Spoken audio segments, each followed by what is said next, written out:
दरम्यान ओबीसी मेळाव्यामध्ये छगन भुजबळ यांनी सरांगेंवर टीका केली आहे। मनोज सरांगे पाटलांनी विधानसभा लढवूनच दाखवावी असं थेट आव्हान भुजबळांनी दिलं आहे। मनोज सरांगे पाटलांना भुजबळांनी हे थेट आव्हान दिलंय। ओबीसींवर चालून येणाऱ्या मराठ्यांना सोडू नका असं सुद्धा या ठिकाणी छगन भुजबळ यांनी म्हटलेलं आहे आणि ओबीसी मेळाव्यात चिथावणीची भाषा छगन भुजबळ यांनी केली।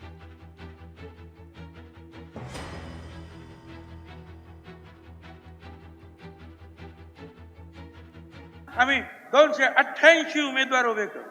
अरे 88 तर उभे कर, 288 कुठून करतो? आणि 288 मध्ये 8 तर निवडून ये ना,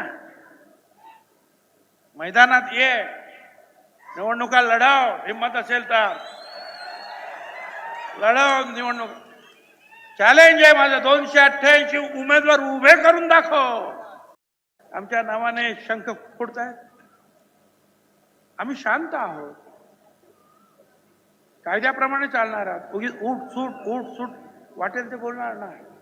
मी हेही बोलणार नाही की सगळा मराठा समाज वाईट आहे, सगळ्यांना वाईट टाका, नाही।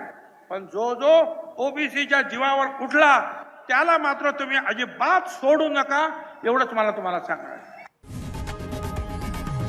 लोकशाही मराठी ऐका, पहा, जागरूक रहा।